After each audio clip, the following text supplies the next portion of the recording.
ഇന്നത്തെ പരിപാടി എന്തുട്ടാന്ന് വെച്ചാല് ഒരു ജീറ്റോ മിനി വാൻ കാണാൻ വന്നേക്കാണ് കേട്ടോ. ഒരു വീട്ടിലേക്ക് 2018 മോഡല് നല്ല കിടിലം വണ്ടിയാണ് കേട്ടോ ഈ എടുക്കുന്നത്.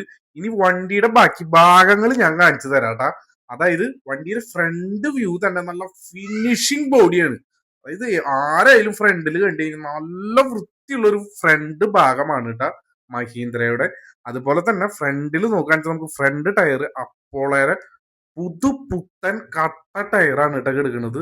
നല്ല കിടിലൻ ടയർ. അതുപോലെ തന്നെ ഫ്രണ്ട് ഭാഗം നോക്കുകയാണെന്ന് വെച്ചാൽ ഡാഷ്ബോർഡൊക്കെ നല്ല നീറ്റ് കണ്ടീഷനിലാണ്. അതുപോലെ ബാക്ക് ടയറിലേക്ക് പെട്ടെന്ന് വന്ന് നോക്കിയപ്പോൾ നല്ല കിടിലൻ ടയർ തന്നെയാണ് എടുക്കുന്നത്. അതുപോലെ തന്നെ ഫ്രണ്ടിലത്തെ ഭാഗങ്ങൾ കാണിച്ചു തരാം. അതുപോലെ തന്നെ ബാക്ക് സൈഡൊക്കെ നോക്കി വന്ന് അതിന്റെ ഉള്ളിലത്തെ ഭാഗമാണ് കേട്ടോ ഇനി ഞാൻ നോക്കാൻ പോകുന്നത്. അതായത് അടിവശമാണ്. അടിവശം തുരുമ്പോ കാര്യങ്ങളോ ഒന്നുമില്ല. എങ്ങനെയാണോ പുതിയത് വന്നത് അതുപോലെ തന്നെ അത്യാവശ്യം സ്കൂൾ ട്രിപ്പും കാര്യങ്ങളൊക്കെ നടത്താൻ പറ്റിയ അടിപൊളി വണ്ടിയാണ് കേട്ടാ. അതുപോലെ തന്നെ ഇതിന്റെ വില ഭാഗം എന്ന് പറയുന്നത് 3,80,000 രൂപയാണ് ചോദിക്കുന്നത്. ഫുൾ പേപ്പർ ക്ലിയർ വണ്ടിയാണ്. ടയറുകളുടെ ഭാഗം എന്ന് പറഞ്ഞാൽ 4 ടയറും കടും പുത്തൻ ടയറാണ്.